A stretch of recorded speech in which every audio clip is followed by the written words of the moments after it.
Mr. Cheesy. You have Mr. Cheesy already? Mr. Cheesy asks, hey Laz and Scott, what are your work hours? I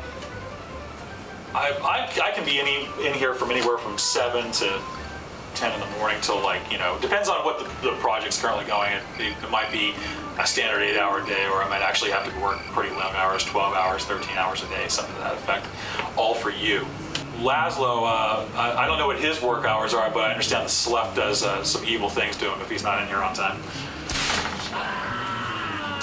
Bandit requests, will there be a video blog on what happens in one day of making Mercs 2 and the studio?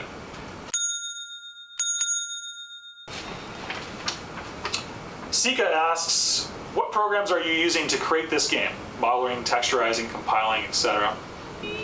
So we're using a collection of internally created tools and also a lot of third-party software to develop Mercenaries 2. We're using programs like Softimage to do a lot of the art in the game, also Photoshop. Designers use a popular scripting language called Lua to script game content, missions, tell the AI what to do, etc.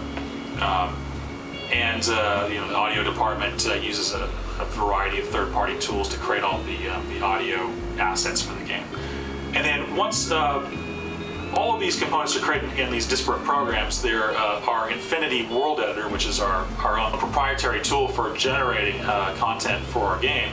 We use that sort of to use all of these components, put it all together in the game world, and then use that tool to process all of those components into usable game data that our Mercenaries 2 engine can use and become, you know, play a game. As for Damien wants to know, there are a lot of young and aspiring game developers on these boards, and while you show what ultimately will make it into a game, you don't let us know that which doesn't make it in and how you come to that sort of conclusion. I guess what I'm asking is, would you let us in on the things that won't make it into the game and why?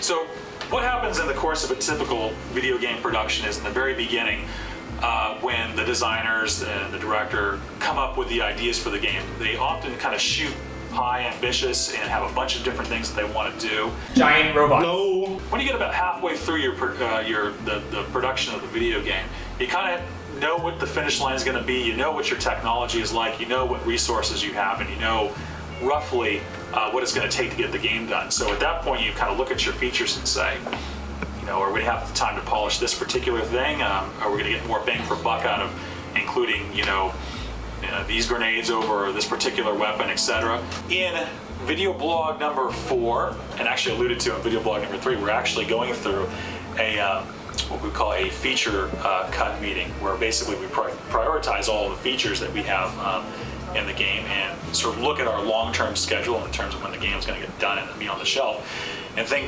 basically come to the conclusion of what can and can't make it into the game. You kind of just go down the entire list of what you think that you can get done by the time the game is going to hit the shelf, and you have to make some hard decisions, and often there's some drag down, punch out meetings, and people have their own sacred cows they want to keep in the game. But we're still working out some of the numbers, but it looks like we may have to cut about half the characters.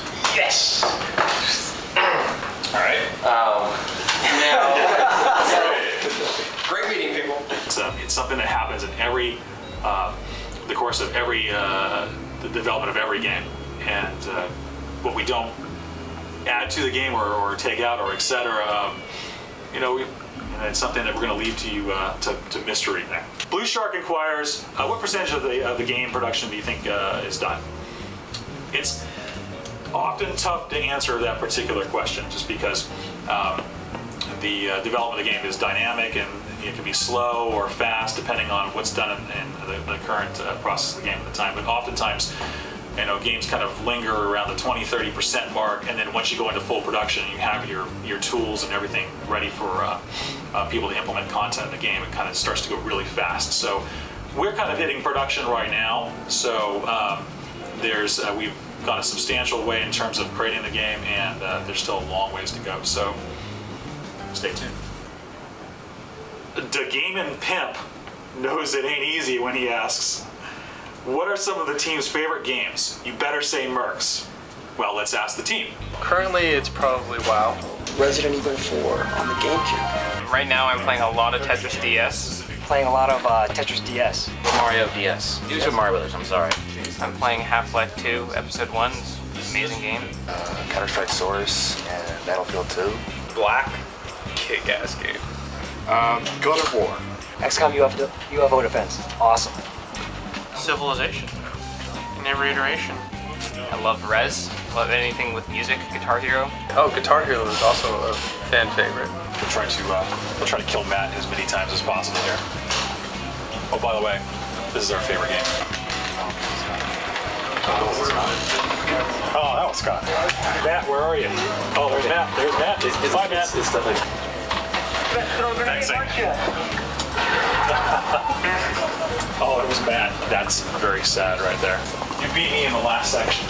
Dude, I was kicking your butt. So that's our first video blog Q&A session, developer questions and answer session. Once again, if you guys have any more questions about the game, we're going to do several of these, and we're also answering them on the forums. So please keep submitting the questions. I've got a lot of answers for you, and thanks for coming. Faster, more intense.